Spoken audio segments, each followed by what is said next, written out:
신청에 있어서 그 신청하는 사람 입장에서 가장 좀 빨리 해결됐으면 싶은 게 독촉 이런 것들을 막아주는 거잖아요. 네. 그거를 금지 명령이라고 그 말씀을 여러 번 해주신 것 같은데 네.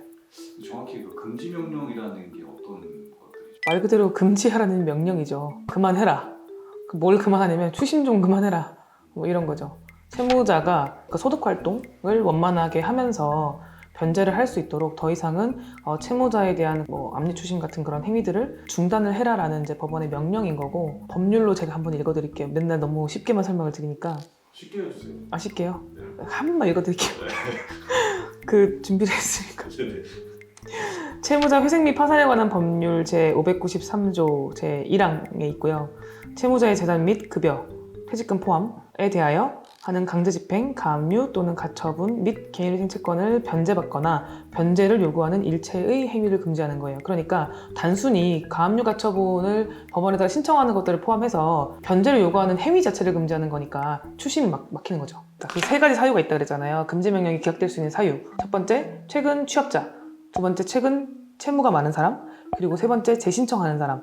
요 세 가지의 이슈가 없는 분들은 대부분은 그 금지 명령이 나오거든요.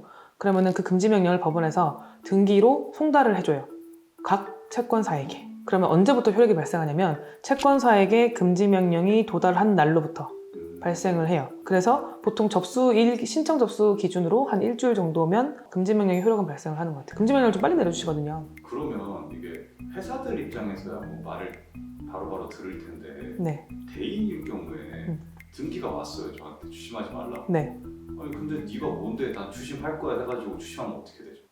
기본적으로는 그런 경우들을 실무적으로 저희가 연락을 드려서 처리를 하기도 해요. 그러니까 채권자들 중에서 이 금지 명령이라는 제도 자체에 대해서 모를 수도 있잖아요. 예. 그런 경우에는 저희가 더 이상 이런 행위를 하실 수 없다라고 안내를 드리죠. 여기서 그러면은 어떤 부분을 못하게 되는 건가? 그러니까 채무자의 어떤 부분에 대해서 뭘 못하는 거냐? 어떤 게 금지가 되는 거냐? 봤을 때 기본적으로는 부동산이나 급여, 통장 이런 것들에 대한 이제 그런 압류, 집행들 그런 것들이 금지가 되고, 그 빨간 딱지 붙이는 거 있잖아요. 유체동산 그거 압류도 금지가 돼요. 변제를 요구하는 행위가 금지되는 거기 때문에 문자나 전화 이런 부분, 그리고 방문 추심 이런 것들이 다 금지가 돼요. 근데 소송은 할 수 있어요.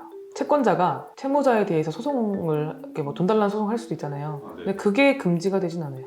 그거는 중단되지 않고 쭉 계속 가요. 다만 만약에 이제 개인회생 개시가 나기 전에 채권자와 채무자 간에 소송이 뭐 확정이 된다고 하면 뭐 그 금액을 그냥 채권자 목록에서 반영을 하면 되니까. 소송은 이어지면은 네. 추심을 금지했기 때문에 스트레스에서 해방되는 게 어떻게 보면 개인회생의 또 큰 목적인데 소송은 계속 이어지면 스트레스는 계속 지속되잖아요. 아, 그런데 여기서 말하는 그 채무자의 스트레스라는 거는 굉장히 단기적인 걸 말하는 거예요. 예를 들어서 일을 해야 되는데 일을 할 수가 없어요. 전화가 계속 오니까. 근데 솔직히 미안해요. 너무 죄송한데 전화해서 계속 무슨 말을 해요. 그렇죠. 돈 갚으라고 하는 돈이 없는데 죄송합니다. 저희 개인회생 신청했습니다. 이제 얘기하고 개인회생에서 낼 수 있는 만큼 변제하겠습니다. 이렇게 했는데 점심때 또 전화 와요. 근데 또 영업하시는 분도 있고 전화 업무를 하시는 분들도 많기 때문에 계속 그런 것들에 대한 직접적인 불안이 있는 거죠. 근데 소송 자체에 대한 부담이 당연히 있겠죠. 근데 보통 한 달 반에서 2달을 주기로 소송이 돌아가기 때문에, 그리고 소송에서 채무자에 큰 부담은 없어요. 왜냐면 어차피 패소거든요. 저는 갚을 수 없습니다라고 싸우면서 그렇게 분쟁이 있으신 분들은 거의 없고, 보증 채무라든지 아니면 이제 사업상 손해배상 책임이 문제가 된다든지 이런 경우에는 내가 그만큼의 책임을 부담할 수 없다는 걸 가지고 분쟁이 생길 수도 있겠죠. 근데 보통은 돈 빌린 거를 못 갚는 거라서 어떤 액수에 대한 문제나 이런 걸로 큰 문제가 없어요. 그래서 소송 행위를 중단하지 않는 거에 대해서는 채무자들이 큰 불만 없는 것 같아요. 그리고 또 막아서도 안 된다고 생각하고. 그러면은 의뢰인분이 찾아오시면서 소송원들을 이렇게 달고 오셨어요. 네. 그럼 변호사님이 또 대리를 좀 해결을 해주시나요? 이런 이런 경우들이 있죠. 그러니까 보통 카드사들이 제일 발빠르게 움직이거든요. 그래서 이 사람이 연체가 어느 정도 시작이 됐다. 그러면은 요새는 거의 한 3주에서 한 달 정도만 되면 지급명령 신청을 해요. 그 지급명령 신청이라는 게 너가 나한테 돈을 안 줬으니까 돈을 달라라고 법원에 청구를 하는 건데, 우리가 보통 민사 소장 낸다고 하잖아요. 그 소장의 좀 간략한 형태라고 보시면 돼요. 기계적으로 다 그냥 법원 접수를 해버리거든요.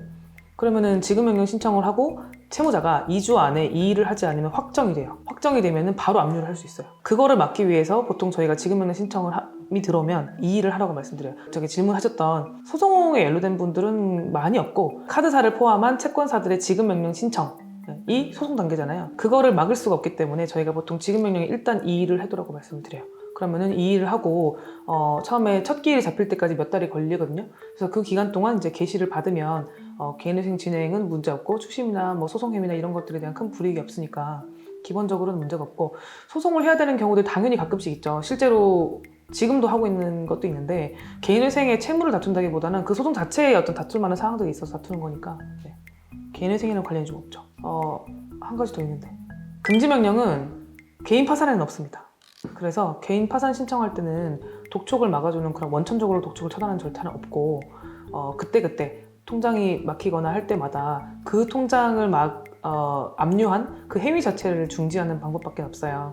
그래서 그걸 이제 중지명령이라고 하는데, 중지명령은 좀 다음에 설명드리는 걸로 하고, 그래서 이제 금지명령은 기본적으로 채권자의 채무자에 대한 독촉을 막아준다는 점에서 굉장히 이제 채무자 입장에서 유용한 제도이긴 한데 모든 사람에게 적용되는 건 아니고 일부 사람들에게는 금지명령이 기각될 수도 있다. 그런데 금지명령이 기각된다고 해서 개인회생이 기각되는 건 아니기 때문에 일단 기본적으로는 금지명령이 안 나올 수도 있다는 거는 좀 염두에 두시고, 아까 말씀드렸던 그런 세 가지 사유가 없는 경우에는 대부분은 이제 금지명령 나오니까 금지명령이 채권자에게 도달하고 난 이후에는 심리적으로 안정이 된 상태에서 변제를 할 수 있는 상태가 된다. 금지명령이 개인회생에 있는 제도니까 잘 활용을 하시라는 뜻입니다. 네, 이상입니다.